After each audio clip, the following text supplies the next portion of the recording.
Olá, tudo bem? Sejam muito bem-vindas e muito bem-vindos a mais um Gente Saúde. Esse é o podcast para quem quer falar de temas relevantes de RH.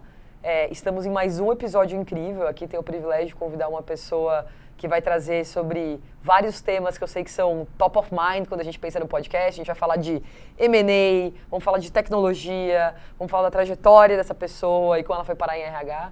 E para isso eu queria dar boas-vindas ao Fernando Solak, que é meu convidado de hoje no Gente Saúde. Seja muito bem-vindo.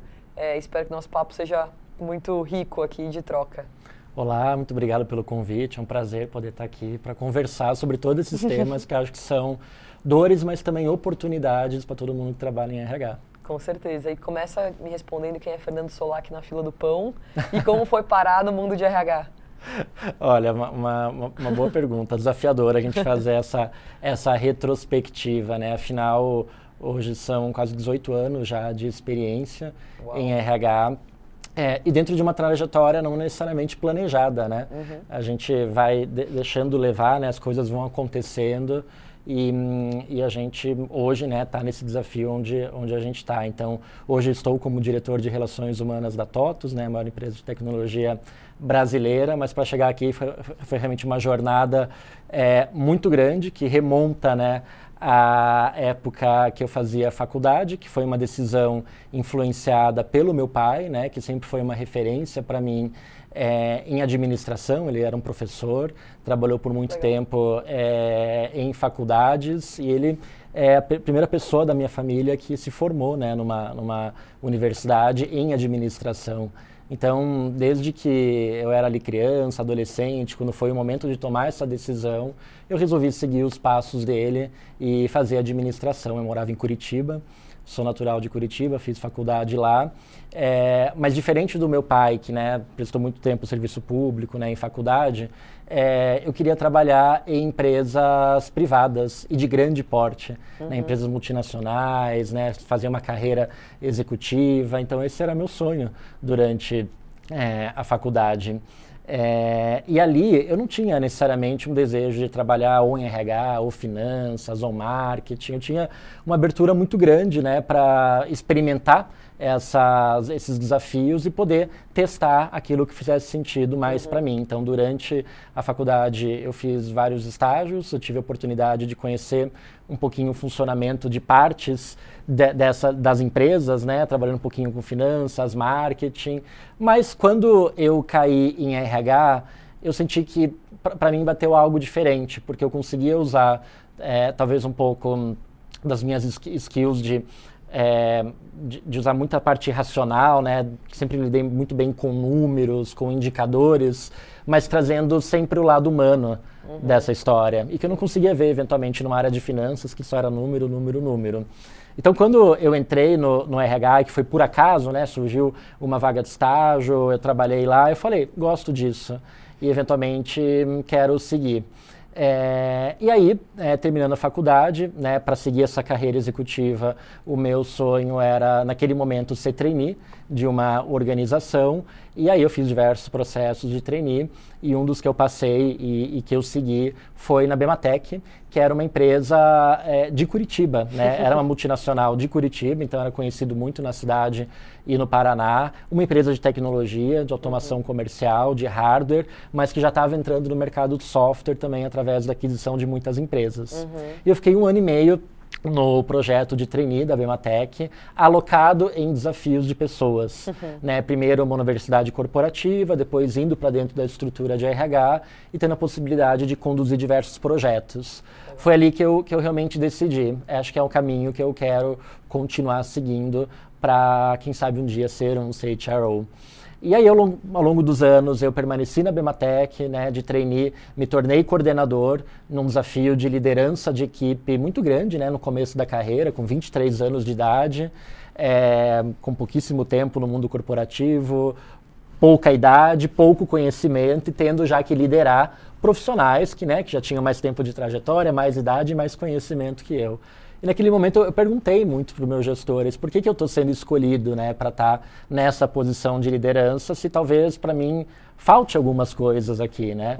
Eles falaram, isso que você acha que falta né, que é essa visão de conhecimento mais técnico, essa competência técnica, a gente tem certeza que você vai conseguir aprender ao longo da jornada, com os teus treinamentos, com a forma como você lida, mas você tem algo diferente, que é a forma como você se relaciona com as pessoas e a forma como você constrói os seus projetos e os seus processos, né? Então, essas competências comportamentais é o que a gente busca para um líder aqui na Bematec. Foi quando realmente eu me dei o clique que a gente investir cada vez mais, né, no nosso comportamento, como a gente trata as coisas dentro da companhia, é o que vai ser o diferencial para a nossa carreira. E eu acredito que vai ser isso sempre, independente do avanço das tecnologias. A gente fala cada vez mais de inteligência artificial, mas efetivamente ser humano vai ser cada vez mais importante numa era de inteligência artificial. Então eu segui minha carreira até que chegou mais ou menos o ano de 2015, uns 7 anos depois, que a Bematec, quando eu era um coordenador de RH, eu já trabalhava aqui em São Paulo, alocado, né, nas empresas adquiridas da empresa de software. A Bematec ela foi adquirida pela TOTUS, né, que é a empresa então que eu estou até hoje, isso faz 10 anos atrás. E aí foi um novo momento de crescimento, amadurecimento como profissional e dar novos passos, né? Então eu consegui participar de projetos e galgar posições dentro da TOTUS. De coordenação eu passei para gerência, muito focado sempre nos temas de remuneração, benefícios, indicadores de RH, que depois se tornou People Analytics, né? Então peguei toda essa transição de um processo mais transacional e manual para um processo com tecnologia e automação. Agreguei novas áreas como a área de desenvolvimento, quando me tornei um gestor executivo. E há 3 anos eu estou numa cadeira de diretoria de RH, olhando para toda a estratégia de capital humano, quando a gente fala de produtos de RH dentro da companhia, né? Um centro de expertise. Então, que olha para os temas mais hard, os temas mais softs de RH. Então, por isso que eu falei no início, né? É uma trajetória que não necessariamente eu planejava ficar, né, 18 anos nessa jornada, 10 anos na empresa, não necessariamente, mas como a cada ano foi um desafio novo, vem sendo um desafio novo, isso faz com que eu me torne realmente um profissional mais completo e vou cumprindo esses desafios ao longo da minha jornada. Legal. E aí acho que até conectando com esse tema de desafios, né? O RH de certa maneira te escolheu, e a sua carreira foi toda montada nisso, mas se você pensasse assim, o que te faz ficar hoje, né? Além dos desafios, assim, quais são os desafios de pessoas que você fala, nossa, isso aqui eu realmente acho que é um desafio que me motiva muito profissionalmente a ficar em RH pelos próximos anos? Eu acho que é esse ambiente de transformação que a gente vem passando nas empresas, no mercado de trabalho, na sociedade como um todo. Legal. A única coisa que a gente tem certeza é que as coisas vão mudar. E grande parte das coisas que mudam não estão necessariamente sob o nosso controle. Né? Eu acho que é sempre primordial a gente fazer muitos planos, né? Do que a gente vai querer ser no futuro, o que a gente vai querer fazer e seguir esses planos. Só que no meio desses planos acontecem coisas eventualmente inesperadas. Então, como a gente vai se adaptar nesse processo como profissional e como, talvez numa função de RH, a gente crie condições dentro das nossas empresas para tornar esses processos de transformação positivos para todos os lados, né? Que seja algo que para a empresa vai gerar um melhor resultado, de forma mais sustentável e que, da mesma maneira, para as pessoas que estão envolvidas naquilo, seja uma experiência também transformadora de crescimento e desenvolvimento. Eu acho que o RH ele tem que ser o grande maestro disso. Realmente o RH ele tem que ser um parceiro do CEO e tem que estar na mesa junto com todas as outras funções do C-Level para construir a estratégia da empresa e com esse olhar de pessoas, porque hoje, independente do setor, né, seja um setor industrial, que a gente sabe, né, que a matéria-prima é muito importante, seja um setor de serviços, que sempre foi indiscutível, né, que a mão de obra, as pessoas são importantes. Hoje, qualquer setor, qualquer empresa, as pessoas têm um papel realmente fundamental para aquela empresa. Então, o RH, ele está em outro patamar e a gente precisa construir, né, cada vez mais profissionais de RH para sentar realmente nesse patamar esperado do RH. Boa, concordo super, assim, acho que eu fui num evento esse ano que a Esther Perel falou aqui no Brasil e ela falou, né, talvez sentar na cadeira de RH nesse momento é uma das cadeiras mais interessantes que se tem, porque você tem um desafio de o que nos faz humano é o que vai nos fazer diferente, cada vez mais importante dentro das organizações, mas também tem um desafio de reskilling de habilidades e competências que é bem grande e que, de certa maneira, o RH vai ter que estar muito envolvido para garantir que essa é a maneira que todos passam a pensar em como podem resolver problemas, né? Porque inteligência artificial, que a gente fala muito, nada mais é que uma ferramenta como a gente pode resolver problemas, né? Tem um engenheiro na Pipo que ele fala, tem várias ferramentas, tem a ferramenta da API, tem a ferramenta do crawler, tem a ferramenta do robô, tem a ferramenta da inteligência artificial generativa, né? Que é o que a gente mais tem falado, assim. E as pessoas, não é que todos os martelos, né, viraram essa ferramenta, não é que tudo precisa resolver com isso, mas é uma ferramenta importante que a gente tem que saber como usar. Então, um super desafio aí para RH encabeçar nas organizações. E tem muitos profissionais hoje de negócio que construíram carreira, né, em outras funções, por exemplo, os CFOs, COOs, pessoas de marketing, e que numa visão de desenvolvimento de carreira almejam sentar por algum período numa cadeira de RH, como um CHRO. Então a gente está vendo cada vez mais nas organizações perfis diferentes de CHROs, né? Tem muito engenheiro, muitas pessoas de negócio que estão se possibilitando de sentar nessa cadeira, e eu acho isso muito positivo, porque mostra a importância de uma cadeira como essa. E cada vez mais habilitar também um profissional de RH também poder sentar em outras cadeiras, porque as skills que a gente adquire como relações humanas, que eu falo que RH é muito mais do que recurso humano, a gente trata na TOTVS como relações humanas, isso é para qualquer função da companhia. Então, um profissional que tem esse desafio, com certeza está mais preparado para os outros desafios. Com certeza. Acho que um movimento de mercado que eu gostaria de ver é um pouco mais de CEOs vindo, né, de cadeiras de RH. E eu ouvi uma vez, estava numa conversa, e uma pessoa me falou uma coisa que eu nunca vou esquecer. Ela falou assim, toda vez que eu vou entrevistar numa empresa para uma cadeira de RH, de diretora ou de CHRO, eu sempre vejo um pouco do histórico das pessoas que sentaram naquela cadeira antes de mim. Porque algumas empresas, por exemplo, têm muita dificuldade de manter uma pessoa CHRO no quadro, e tem muita troca e turnover, e aí, depois de 4 ou 5 pessoas que saíram e entraram, às vezes pega uma pessoa, sei lá, que veio de operações e senta na cadeira de CHRO e fica. E aí ela falou assim pra mim, quando isso acontece, me acende um sinal vermelho. Eu falei, mas por quê, assim, qual que é o motivo? E ela falou, porque o RH, ele é a pessoa um pouco diferente da sala do C-Level by design. Então, enquanto todo mundo está se preocupando ali com talvez execução, meta, objetivo, e enxergando quase que as pessoas naquela ótica meio de manufatura, sabe? Tipo, entra, sai. O RH, ele traz um olhar de quase que um lembrete constante que as pessoas produzem de um jeito não tão linear igual máquinas, e que existem coisas que a gente pode desligar ou ligar nas organizações através de incentivo, produtos, de RH e etc., que podem potencializar muito mais do que esse olhar tão fabril sobre pessoas, né? E ela me falou isso, eu nunca mais vou esquecer, porque eu acho que é uma leitura meio brilhante, assim, sobre um jeito de entender a cadeira de RH, que é uma cadeira meio incômoda, muitas vezes, para CEOs e CFOs, né? O RH tem que ser provocativo, o RH tem que ter um pensamento diferente do grupo, eventualmente, né? Tem que pensar em riscos diferentes, o impacto nas pessoas, o impacto nos negócios. Então, tem que ser uma voz muito ativa nesse processo. Ele tem que se destacar de uma forma diferente daquele grupo de C-Level, sim. Sem dúvida. E aí, acho que indo para o nosso primeiro tema, que é M&A, né? Primeiro, queria que você começasse a falar um pouco da sua experiência como pessoa que foi adquirido, né? E foi trabalhar na TOTVS por uma questão de que a Bimatec tinha sido adquirida. Como foi essa experiência e essa jornada para você? Olha, fazendo o retrospecto, né, de um pouco da carreira que eu comentei aqui, eu acho que o momento mais desafiador foi justamente nesse momento da aquisição.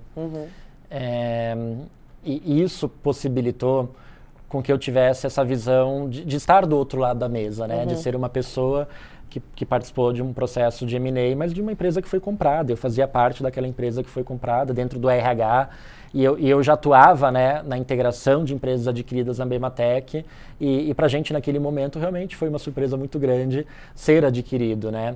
Então passar por esse processo, primeiro que sim, acho que ele gera uma insegurança, o que vai acontecer no dia seguinte, né? Toda a estratégia ela pode mudar, mas acho que com a clareza, né, que a empresa que adquire, né, traz para aquelas pessoas de qual que é a estratégia que vai ser adotada, isso ajuda a minimizar ao longo do tempo eventuais incertezas. Mas como efetivamente é um processo de mudança, né, e mudança por si só dói, né, você sai de um status quo, você sai ali de um quentinho para algo novo. Para mim foi também um momento de ver novas oportunidades de crescimento. Eu olhar para aquele cenário que estava se desenhando e entender, nossa, aqui abre a minha porta de oportunidades para a minha carreira, para o meu desenvolvimento, de estar num ecossistema muito mais amplo, mais complexo, maior e que eu posso aprender com ele e eu posso também aportar muito do meu conhecimento para esse ecossistema. Então, para mim, naquele momento, foi muito importante fazer uma leitura deste cenário e estabelecer a minha estratégia, né? Como plano A, quero fazer parte deste novo momento e vou trabalhar para que as pessoas me conheçam e para tentar mostrar ali o meu valor. Mas, claro, vou ter um plano B, vou ter um plano C, caso essa estratégia não dê certo. Graças a Deus deu certo, era para acontecer, né? Naquele momento, a TOTVS estava no intenso processo de transformação também do seu modelo de negócio, né, saindo do modelo de venda de software para o modelo SaaS, né, de aluguel. Então a gente está falando de 10 anos atrás, que realmente era uma transformação nos modelos de software no mundo como um todo. E a BEMATEC tinha sido até então uma das maiores aquisições da história da empresa. Então eu vi um cenário de muita oportunidade, onde eu acabei entrando em funções ali que não eram vistas anteriormente dentro da TOTVS e consegui construir essa nova história a partir de então, de maior maturidade nos processos de RH da empresa. Legal. E preparando também a empresa para novos processos de M&A. Então, a partir daquele momento, a gente pegar muitos dos aprendizados de um M&A muito grande, como foi o caso da BEMATEC, e adotar como melhoria nas próximas aquisições que passariam a ser realizadas. E é a jornada que a gente está desde então, né? A gente retomou o processo de aquisições de empresa em 2019, depois de um gap ali de 3 anos, colocando essa casa em ordem. E desde então a gente vem adquirindo aí muitas companhias de diversos tamanhos, né? Desde pequenas empresas, grandes, né, empresas. E aí para cada uma delas a gente tem uma estratégia de integração dos nossos processos de RH. Legal. E aí acho que um pouco de uma coisa que eu aprendi assim sobre M&A, né, falando com pessoas que fazem muitos M&As, etc. Geralmente as empresas têm um pouco de um playbook, né? Não tem certo e errado, tem um certo e errado do que funciona para cada empresa. Existem empresas que às vezes já entram lá com uma visão de não, tombamento total para minha estrutura. Existem empresas que não, preservar a estrutura. Um pouco como vocês olham isso na TOTVS hoje? Acho que essa é a primeira pergunta, vai para quebrar um pouco aqui. Eu acho que tem diversos playbooks mesmo, porque isso depende da estratégia de aquisição, né? Quando a gente adquire uma empresa, tem diversos motivos. A gente pode atacar um novo mercado, a gente pode buscar uma solução que é complementar às soluções que a gente já tem. Legal. A gente pode buscar uma empresa que traz uma inovação grande, talvez aqueles profissionais que estão nessa empresa são interessantes para fazer parte do nosso ecossistema. Então, dependendo da estratégia dessa aquisição, a gente pode ter playbooks diferentes na estratégia de integração dessas empresas. Então, quando tem uma empresa que é muito similar a gente, tem um encaixe mais natural nas nossas estruturas e soluções, a gente adota um playbook de uma integração mais imediata, né? Porque aí a gente consegue absorver sinergias, né? A gente ganhar escala e produtividade com a aquisição daquela empresa e gerar, né, esse trabalho colaborativo entre quem foi adquirido e quem adquiriu, né, olhando para esse futuro, esse crescimento previsto. Porém, a gente já teve alguns casos de que a gente adquiriu empresas que eram de um mercado, um segmento muito distinto daquele que a gente estava acostumado. E aí a gente teve uma estratégia de integração de, durante um período, aquela empresa continuar rodando com sua autonomia, até para entender ao longo desse período como aquela empresa iria se encaixar dentro das oportunidades, né, de sinergia que a gente tinha verificado. E aí sim, após esse tempo, a gente inicia esse processo de integração plena. Então, como você falou, né, eu acho que a gente tem diversos cases, né? E grande parte deles são cases de muito sucesso. E a gente pode fazer benchmarking de cada um desses cases, mas não vai dar para copiar exatamente o que a gente fez num case e adotar numa aquisição futura, porque não necessariamente vai dar certo. Então, o importante é ter, né, o playbook, como você falou, uma metodologia base para essas integrações, mas você olhar muito os desafios e também a estratégia e aquele momento que aquela integração vai ser realizada para adaptar o que for mais correto naquele momento. Legal. E aí você trouxe um ponto que eu acho que é muito bom, que é o porquê você faz uma aquisição, né? E aí teve um caso que você citou que às vezes você quer trazer um time que é muito inovador, né?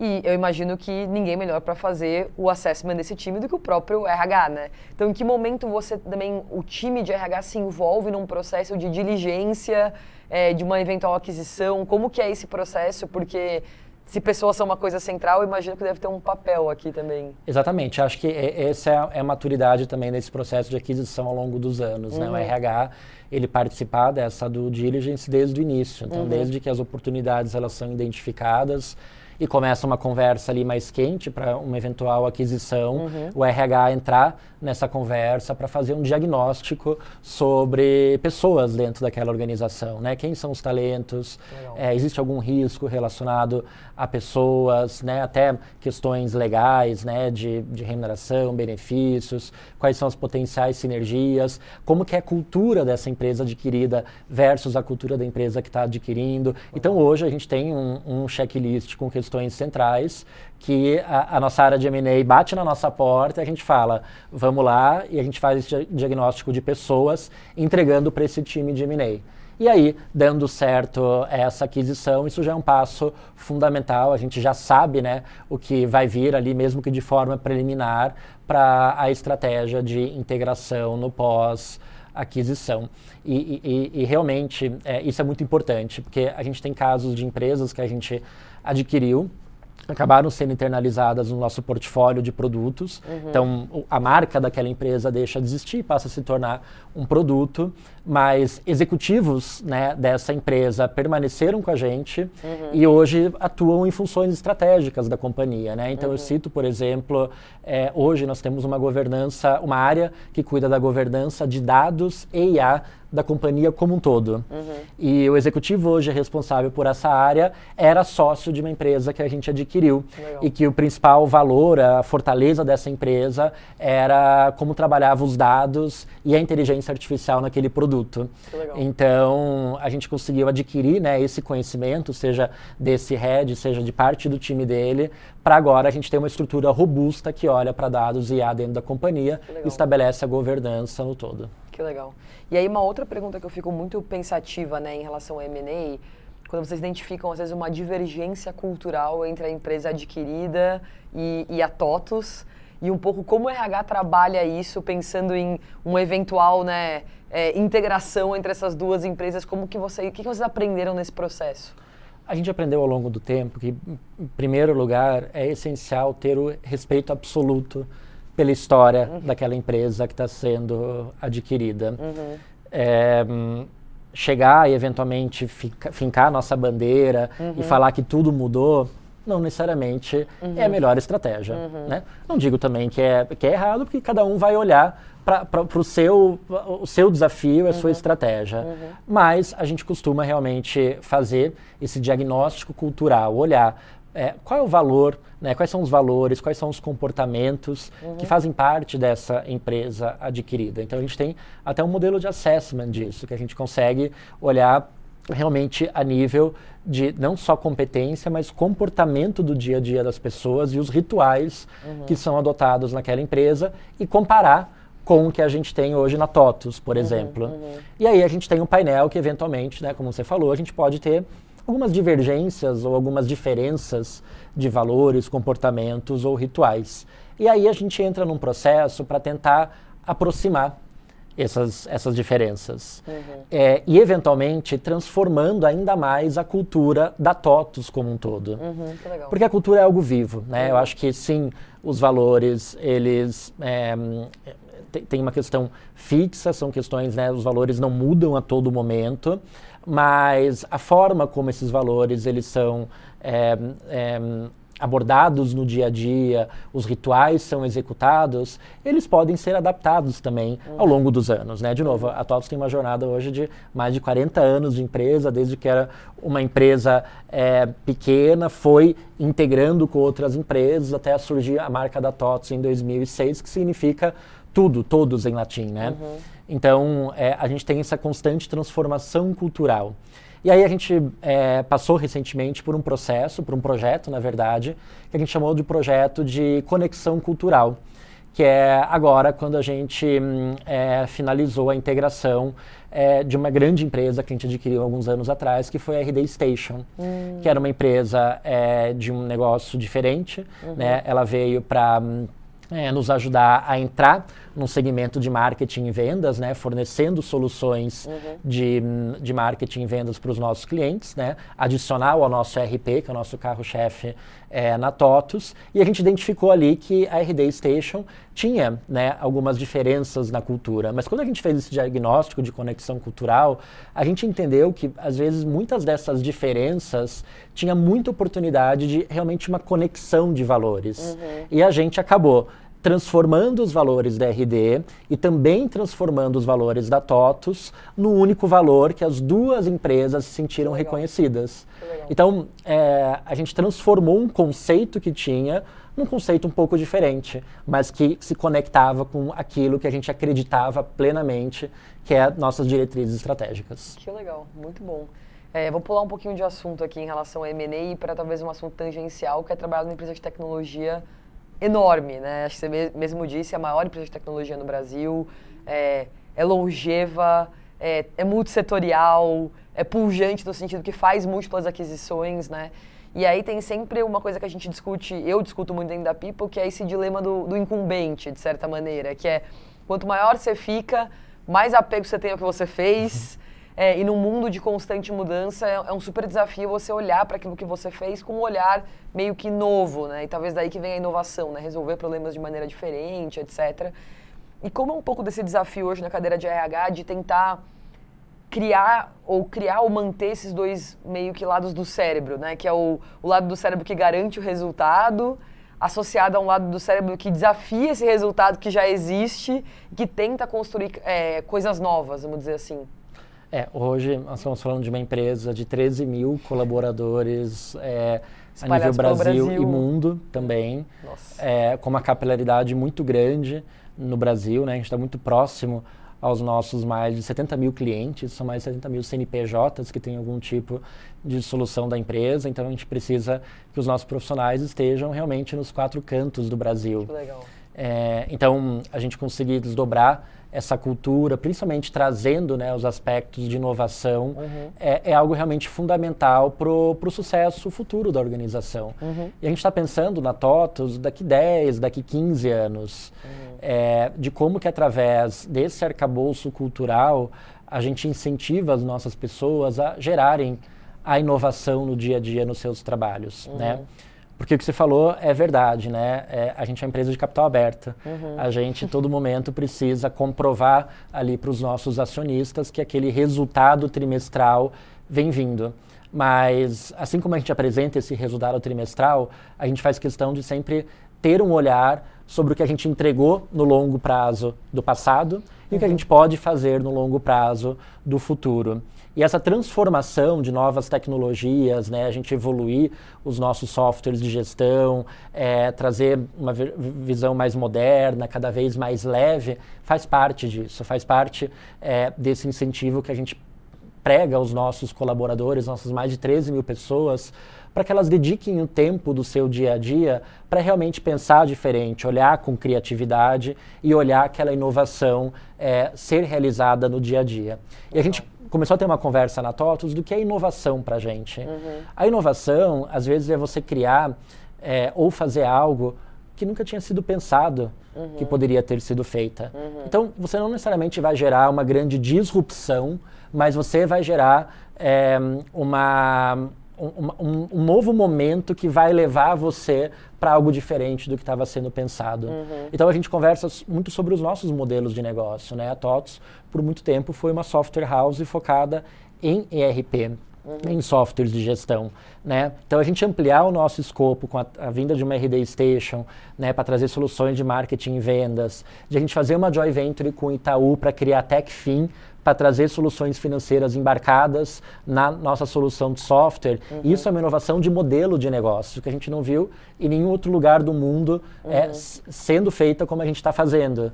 Então, é isso que a gente fala para as nossas pessoas, como que cada um, dentro da sua função, consegue trazer essa inovação, essa criatividade e o pensar diferente, tentando equilibrar com as entregas do dia a dia que precisam ser feitas. Então, a inovação hoje faz parte da nossa cultura, Manu. Legal. A gente fala que inovar sempre, inovar juntos é importante para a sustentabilidade de longo prazo da empresa. Legal. E como os produtos de RH hoje estimulam isso, né? Assim, e aí, produtos de RH, eu tô falando de, sei lá, avaliação de performance, remuneração, o balanço entre resultado de curto prazo e valorização da empresa no longo prazo. Como que vocês pensam em estratégia de RH para meio que amparar esse mindset das pessoas? Olha, a gente criou ao longo desses anos uma jornada completa, né, do colaborador dentro da empresa, que olha, né, para esse aspecto de ele estar engajado dentro da empresa, se desenvolver para novos desafios e poder evoluir sua carreira na organização. Então, o que compõe essa jornada, né, é um processo ali constante de que a gente chama de ciclo de performance.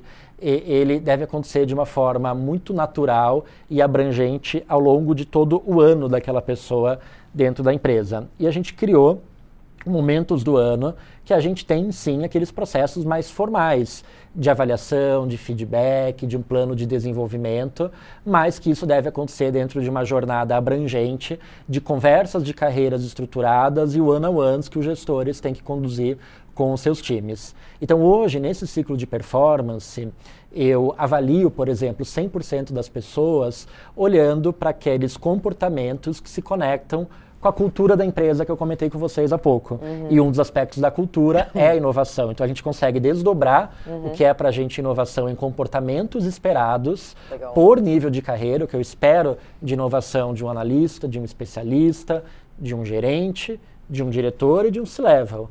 Né? Então a gente consegue desdobrar nesse nível de granularidade e fazer um processo 360 graus de avaliação, onde a pessoa ela vai fazer a sua autoavaliação, vai ter o feedback, a avaliação do seu gestor, dos seus pares e clientes internos e de sua equipe, né? Para quem é líder.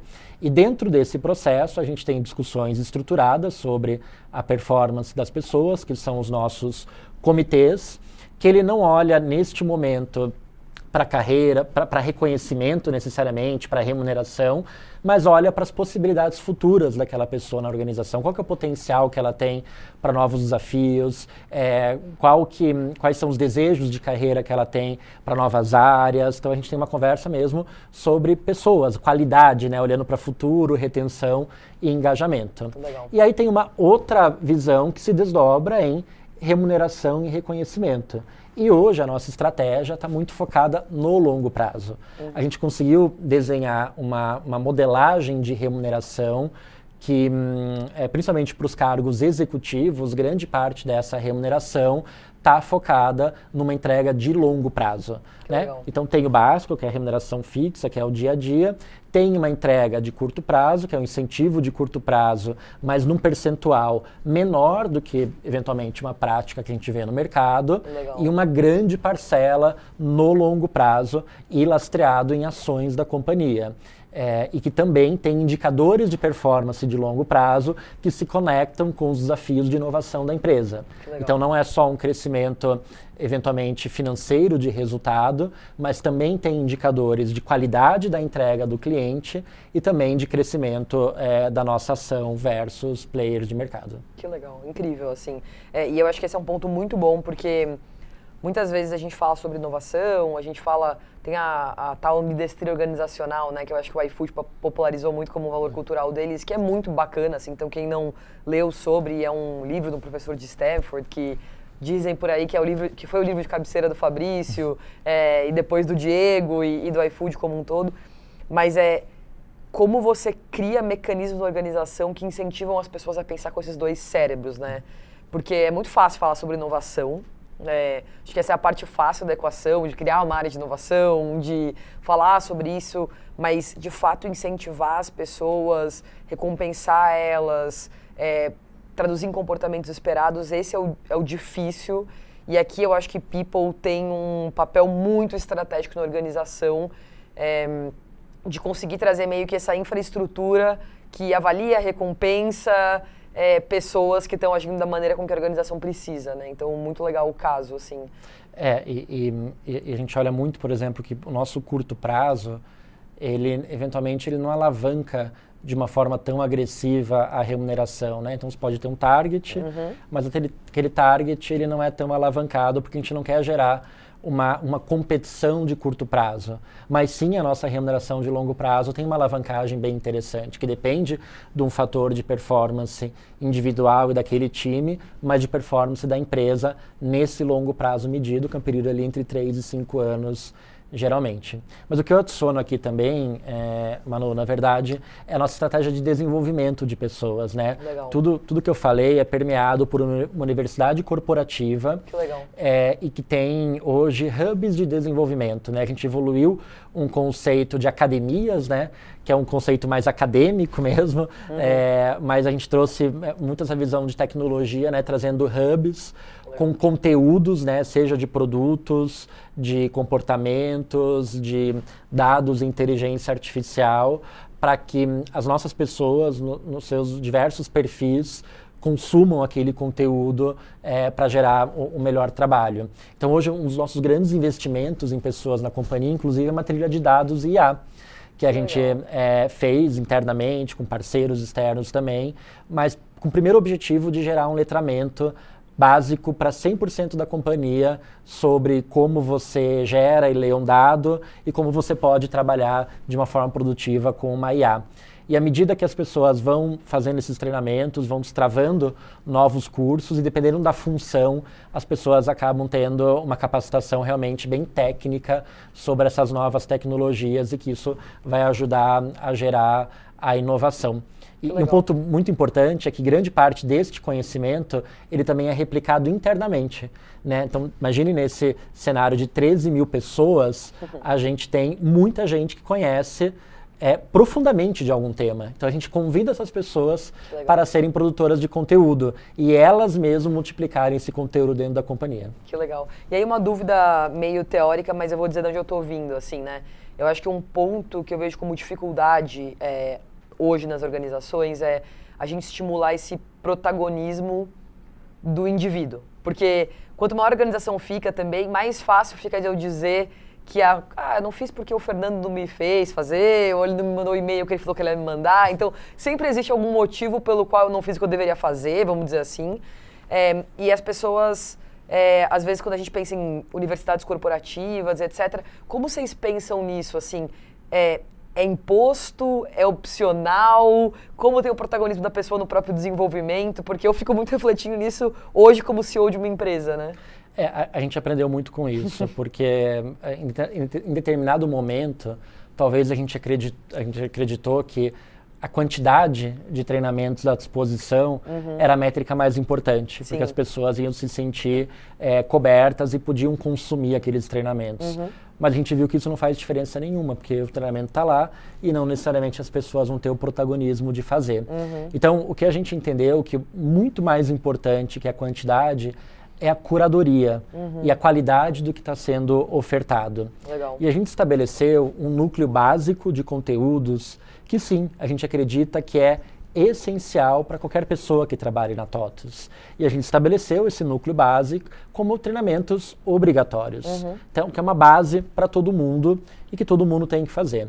A notícia boa é que a gente criou um formato de aprendizagem que é muito dinâmico, que é por microlearning, tem módulos muito rápidos. Legal. E que faz com que naturalmente as pessoas se engajem a participar daquilo. Então a gente consegue medir hoje, principalmente no onboarding de novos colaboradores, onde as pessoas elas são convidadas realmente a fazer aqueles treinamentos. Mas não vem com uma cobrança, tipo, você tem até uma data tal para fazer, mas o que a gente vê é que aquelas pessoas realmente estão engajadas a poder fazer, porque elas vão se sentir parte da companhia se elas conhecerem aqueles conteúdos. E aí, além desses, digamos, obrigatórios, a gente tem uma curadoria muito importante que a gente faz, né, dependendo ali do tema que a gente disponibiliza, e que aí a gente incentiva que as pessoas realizem esses módulos, tenham contato com esses treinamentos através dos nossos líderes. Então a gente tem um time de liderança que está engajado para investir tempo das pessoas nessas capacitações, porque eles acreditam que aquilo é importante. Legal. Então a gente acabou ao longo do tempo criando um ambiente realmente propício à aprendizagem, que as pessoas acreditem que através daquela aprendizagem que elas podem gerar resultados superiores. Que legal, muito bom. Vamos nos encaminhando aqui para o final do nosso bate-papo, mas queria fazer um convite a quem nos vê ou nos ouve, que é quem nunca leu ou nunca pesquisou sobre a história da TOTVS, eu acho que vale muito a pena, assim, independente do que a gente está falando de RH aqui, porque é talvez o maior case brasileiro, assim, de construção de um império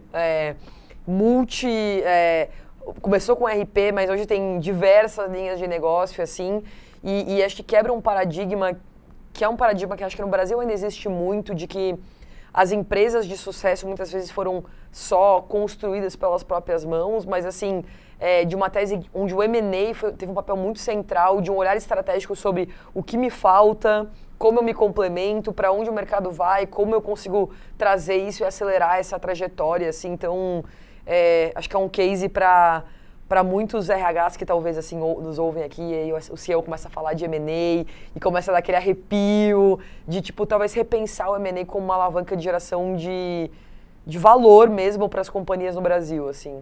É isso mesmo, o M&A faz parte da nossa estratégia e se mostrou muito acertado e vai continuar no futuro cada vez mais. E é legal de ver que realmente é uma empresa genuinamente brasileira, né? A gente brinca que a nossa matriz fica na zona norte de São Paulo, na Brasleme, em Santana. Estamos há muitos anos lá, não iremos sair de lá. Porque a gente acredita também nessa força da comunidade local, né? A comunidade local também cresceu muito em função ali da presença da TOTVS. A gente brinca que ali é o nosso headquarter global. Então, realmente, né, a gente tem o privilégio de todas essas estratégias que eu comentei com vocês, junto com o nosso time de relações humanas. Hoje nós temos mais de 100 pessoas, né, no nosso time de relações humanas, que estão todo dia elaborando e evoluindo essas estratégias dentro de casa, de uma forma muito proprietária. Legal. E que isso realmente é um diferencial muito grande. Que legal, muito legal, assim, e acho que é um super case mesmo, assim, e eu sou empreendedora, né, 90% dos empreendedores que eu falo, mas para quem você venderia seu negócio? 90% responde, acho que a TOTVS. Então, assim, acho que mostra um pouco desse lugar também que a TOTVS ocupa de força no mercado de tecnologia aqui do Brasil. Mas antes da gente acabar, a gente faz um quadro sempre aqui que a gente chama de bate-bola, jogo rápido. São algumas perguntas pontuais ali, que falamos muito de M&A, falamos de cultura, falamos de inovação. Se alguma pessoa que nos ouve e nos vê quisesse continuar essa conversa para além do nosso bate-papo aqui, qual livro você recomenda? Olha, tem um livro que eu li recentemente, que a gente está estudando bastante sobre o impacto da inteligência artificial nas relações humanas. Um livro chamado The Heart and the Ship, que é de uma estudiosa do MIT, que ela traz um pouco de uma visão muito propositiva de futuro e muito pé no chão também do impacto cada vez mais que a inteligência artificial e os robôs inteligentes vão gerar nas relações humanas. Legal. E eu acho que é bem legal, porque traz uma visão, acho que realmente que temos um caminho muito positivo para ser realizado. Claro que em períodos de incerteza bate muita dúvida, como que vai ser daqui a alguns anos? Ninguém sabe exatamente. Mas esse livro, né, de novo, The Heart and the Ship, gera insights bem legais para profissionais de RH que queiram entender um pouquinho mais o impacto da tecnologia. Legal. E aí tem alguém que, por exemplo, você segue nas redes sociais, pode ser brasileiro ou não, que é alguém que produz conteúdo também que te faz pensar uma outra maneira de se informar em relação a isso? Olha, eu costumo ver diversos conteúdos, né? Eu acho que eu tenho uma visão muito abrangente. A minha forma de aprender é ler rapidamente coisas e entender o que está acontecendo no mundo. Então, talvez a minha dica não é um conteúdo específico, mas é trazer realmente a curiosidade para as pessoas, né? Que se você quer saber de alguma coisa, vai atrás, pesquisa numa inteligência artificial, abre ali um YouTube e coloca num podcast para você vai ver o que está acontecendo. Legal. E são conteúdos geralmente muito rápidos e que você consegue internalizar o conhecimento. Legal. E segue Gente Saúde também, que aqui tem conteúdo bom. E aí a última pergunta, assim, se você pudesse talvez dar um conselho, né, para profissionais de RH que nos ouvem, então de cabelo em pé, com algumas das questões que a gente tratou aqui no podcast, qual conselho você daria? Olha, eu acho que falo que uma das competências que eu acredito que vão continuar muito em alta nos próximos anos é a inteligência emocional. Uhum. A gente vê que muita gente está, né, ansiosa, tem muita coisa acontecendo, uhum, e às vezes a gente acaba vendo o impacto que isso gera nas pessoas e se você não está bem consigo mesmo, se você não consegue planejar da melhor maneira as coisas e trazer realmente uma alta inteligência emocional, você pode acabar se perdendo no caminho. Legal. Então, eu acredito que, primeiro, você ter resiliência, né? Porque acho que o insistir, né? O tentar de diversas maneiras, ter diversas estratégias é o diferencial também para você conseguir ter sucesso. Mas essa resiliência vir junto muito com uma inteligência emocional. Parar, respirar, pensar 5 vezes se for necessário, dormir e no dia seguinte você com certeza vai tomar a melhor decisão. Legal. Se eu pudesse complementar um pouco desse conselho, né? Eu vi uma estatística de saúde populacional, o Brasil acho que continua sendo pelo 3º ano seguido o país mais ansioso do mundo. Isso é super multifatorial, né? Eu adoraria culpar uma coisa, que eu acho que é o jeito mais fácil da gente explicar as coisas, tá falando, por conta disso, são as redes sociais. Na verdade, são várias pequenas coisas, mas eu acho que a discussão que eu queria provocar muito nas pessoas é como esse comportamento ansioso nos afeta enquanto profissionais. Porque tem um lugar ali que eu acho que a ansiedade ela gera um pouco dessa corrida constante atrás do rabo. Nunca tá bom, sempre pode ser melhor, um pouco de síndrome de impostor, às vezes associado a isso, etc.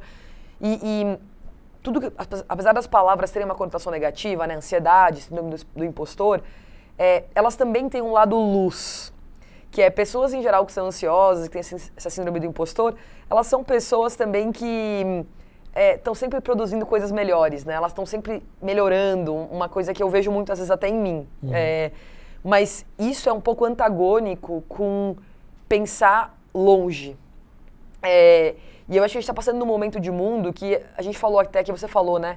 A única certeza é que vai ter uma mudança.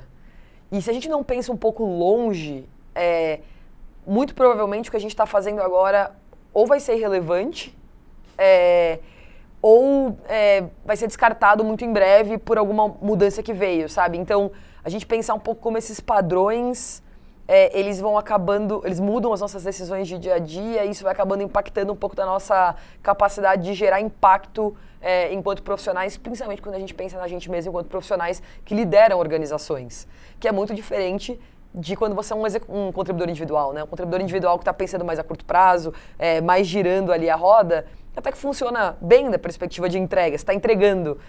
Mas talvez quando você lidera, esse mesmo mindset não é um mindset que talvez te leva para um próximo olhar da organização. Né? Boa. Isso aí. Queria te agradecer muito pela participação, pela troca, pela, talvez, transparência, assim. Eu acredito muito nesse jeito de falar o que dá certo, o que não dá certo, né? Tentar fugir um pouco desses playbooks prontos. Acho que você trouxe muito isso aqui. Então, Fernando, super obrigada pela participação no Gente Saúde. Para quem quiser aprofundar as conversas com o Fernando, sigam ele nas redes, procurem ele. Acho que ele é um cara super aberto aí para trocar também. Queria te agradecer mais uma vez. Obrigada. Obrigado. Acho que foi uma conversa muito, muito legal. Deu muitos insights também. Uhum. E estou super à disposição. Quem quiser me seguir, Fernando Solar, aqui no LinkedIn, para a gente poder trocar também e amplificar cada vez mais essa conversa. Com certeza. Obrigada, gente. Obrigada por mais um Gente Saúde. Para quem gostou desse conteúdo, quiser compartilhar, curtir, enviar para o amigo, por favor, o façam. É um prazer estar com vocês aqui e até a próxima.